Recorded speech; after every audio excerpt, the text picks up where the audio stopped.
Chart sir. आज जज हसनात जुल्करनैन साहब के पास, जो कि ऑफिशियल सीक्रेट्स एक्ट के डेजिग्नेटेड जज हैं और वैसे वो दहशतगर्दी के केसेस पर समाअत करते हैं, उनको एक इजाफी चार्ज दिया गया। आज उनके पास इमरान खान साहब की ज़मानत ऑफिशियल सीक्रेट्स एक्ट में की हेयरिंग थी। ना सिर्फ इमरान खान साहब की आज हेयरिंग थी, साथ में शाह महमूद कुरैशी साहब की भी आज हेयरिंग थी। लास्ट डेट ऑफ हेयरिंग पे आपको सबको याद होगा कि 3.25 घंटे आर्ग्यूमेंट्स इस पर हुए और इस बात पर बहस होती रही। एक प्रोसिक्यूशन एक एतराज़ उठाती रही कि अभी ये ज़मानत नहीं सुनी जा सकती, जबकि वो जो बुनियाद थी वो बिल्कुल विदाउट एनी जस्टिफिकेशन थी। पोस्ट अरेस्ट बेल एप्लीकेशन, ये फंडामेंटल राइट्स होते हैं, बेल एप्लीकेशंस की हमेशा प्रायोरिटी होती है, हमेशा प्रेफरेंस होती है, वो हमेशा सुनी जाती है, उसका ताल्लुक किसी रिट पिटिशन के साथ नहीं होता। सो एक दफ़ा पहले ज़्यादती हो गई जब पोस्ट अरेस्ट बेल ना सुनी गई, और 3.25 घंटे की बहस के बाद आज यानी कि मंडे को जब हेयरिंग रखी गई, तो आज सुबह सबसे पहला इंकशाफ, इस केस में सिर्फ इंकशाफ होते हैं और कुछ नहीं होता।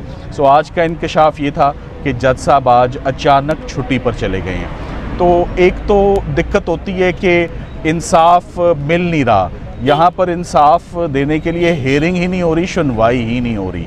कभी प्रोसिक्यूशन मैदान से भाग जाती है तो कभी छुट्टी हो जाती है। और छुट्टी के साथ साथ जो बात बहुत इम्पॉर्टेंट है कि कभी भी ऐसा नहीं होता कि एक जज साहब छुट्टी पर जाएं और उनकी जगह कोई ड्यूटी जज जो है वो मुकदमे पर समाअत ना करें।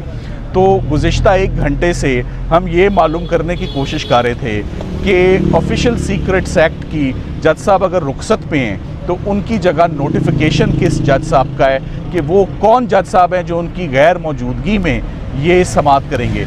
जब ऐसी छुट्टियां अप्रूव होनी हो तो सबसे पहली सोच यही होती है कि नोटिफिकेशन है, ये मामला किधर जाएगा। तो आज ये मामला किसी भी कोर्ट में जा ही नहीं सक रहा था कि नोटिफिकेशन ही नहीं है कि इसको कौन सुनेगा, और मजबूरन आप जज साहब के आने का इंतज़ार करें। इसके लिए ऑफिशियली हाई कोर्ट में हम चीफ जस्टिस साहब के आगे अपनी अर्ज़ी रखेंगे कि ऐसा नहीं होता, अगर जज साहब छुट्टी पर हैं तो उनकी जगह कोई ना कोई जज डेजिग्नेट किया जाए और बेल की फ़ौरन समाअत हो।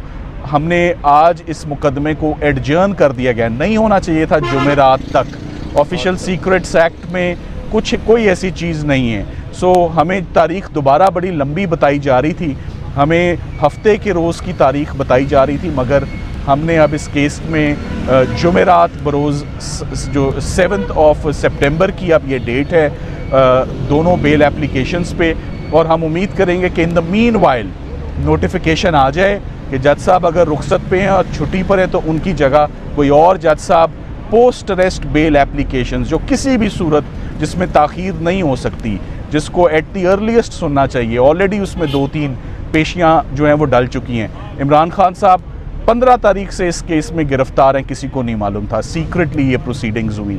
16 को उनका रिमांड दे दिया जाता है, किसी को नहीं पता कि वो 16 को, ये सारी बात मंजर आम पर आती है जब तोशा खाना की सज़ा मुअत्तल होती है।